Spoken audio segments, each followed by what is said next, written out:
The first instance of the Soviet Union directly involving itself in a war in the Middle East was when it intervened in the Yemeni civil war in the 1960s. The civil war in Yemen was a conflict between the newly established republic and the royalist forces who wanted to restore the caliphate. The Soviet Union supported the Republicans in this conflict, providing them with military hardware, including MiG-17 fighter jets, as well as technical assistance and training. Soviet advisors also played a role in helping plan and execute military operations during that conflict. But that was the first direct intervention.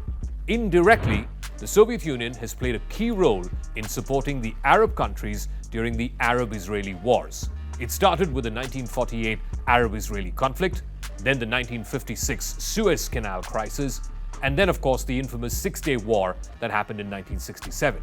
In each of these conflicts, the Soviet Union provided logistical support, technical assistance from countries like Egypt, Syria, and Iraq. In fact, at some points, it even played a role in mediating a ceasefire between the warring parties. But now, 50 years later, Russia's historic ties with these very same Arab countries is becoming an impediment in its ties with its latest partner in the region, Iran. A few days ago, Iranian officials said that there could be a problem in the deal between Russia and Iran to acquire the Sukhoi 35s. The problem of possible supply of Sukhoi 35s to Iran is not so much a problem of Russia-Iran ties in and of themselves, but rather of Arab-Russia ties. Russia, as you know, has very deep ties to the region, the most recent, of course, being its direct intervention in the Syrian civil war, where it started airstrikes from 2015 onwards. On Crux Decode, how can Russia balance its ties with Arab countries while at the same time cultivating Iran? Iran supplying drones in the ongoing war in Ukraine. How has that changed the dynamic? And how will the United States pressure its Arab allies and partners to reconsider doing business with Russia? And the most important question, will these Arab powers even listen to Washington?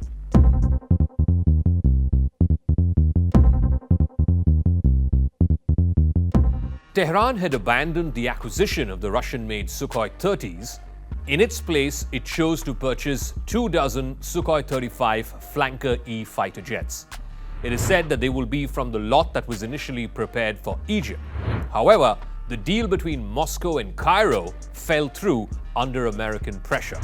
There was the threat of economic sanctions. Also, Washington told Cairo that it will face sanctions under the Qatar law and be forever barred from using any American military equipment. Iran and Russia have sharply, as a consequence, deepened their military cooperation. Particularly after the beginning of the Russian invasion that happened almost a year ago, Russia has bought about 600 Shahid drones from Iran, which it has used in a series of attacks against Ukraine's energy infrastructure. Defense cooperation between Iran and Russia has been a long-standing aspect of their bilateral relationship. It goes back all the way to the Soviet era. The two countries have also had a history of collaborating on military projects ranging from joint exercises to the transfer of advanced military technology. However, the most recent and most significant defense cooperation between Iran and Russia has been the Sukhoi 35 deal. As per this deal, Russia was supposed to make advanced fighter jets for Iran, 24 of whom the supplies would be staggered over a 5-year period. The Sukhoi 35 deal is a prime example of Russia's high-end military cooperation with Iran. The agreement was signed way back in 2007. It envisaged the delivery of 24 Sukhoi 35 fighter jets to Iran, making the Islamic Republic one of the few countries in the world with such advanced aircraft in its arsenal. The deal was part of a larger strategy by Iran to modernize its military and enhance its defense capabilities in the face of growing regional tensions and foreign military presence. The Sukhoi 35 fighter jets are considered among the most advanced and sophisticated fighter aircraft in the world. They are equipped with a range of modern technologies, including advanced avionics, weapons control systems, and radar capabilities. All of these make the Sukhoi 35 a formidable weapons platform that could potentially enhance Iran's air defense capabilities. It could also help Iran establish its air superiority in this volatile region. However, that deal has not been without its challenges or its setbacks. One of the biggest obstacles has been the international sanctions against Iran, which have made it difficult for Russia to transfer high-end military technology. Despite this, Russia has continued to engage with Iran on defense cooperation. It has made efforts to mitigate the impact of sanctions or find alternate routes to try and transfer both money as well as technology.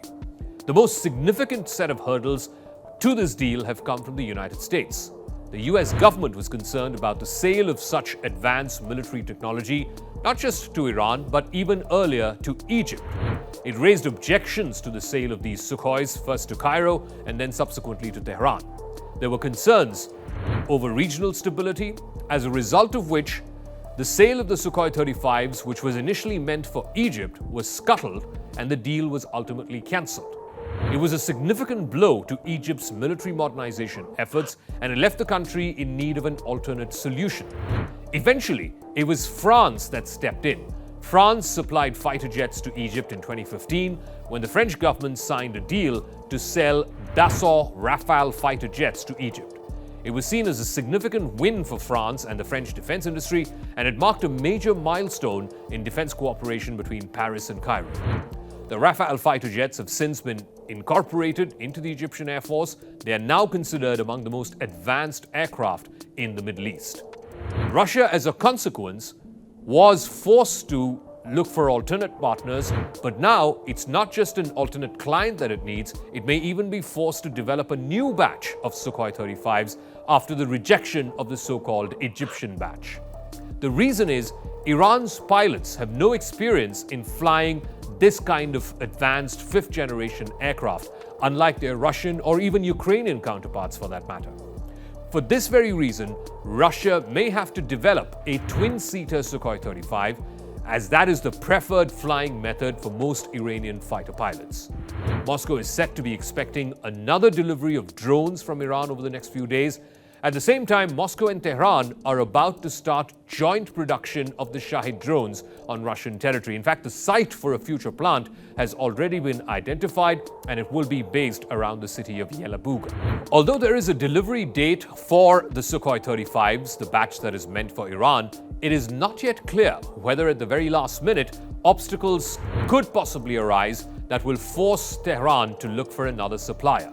It was rumored that the Sukhoi 35s now have a full-fledged competitor in the form of the Chinese J-10 and the JF-17.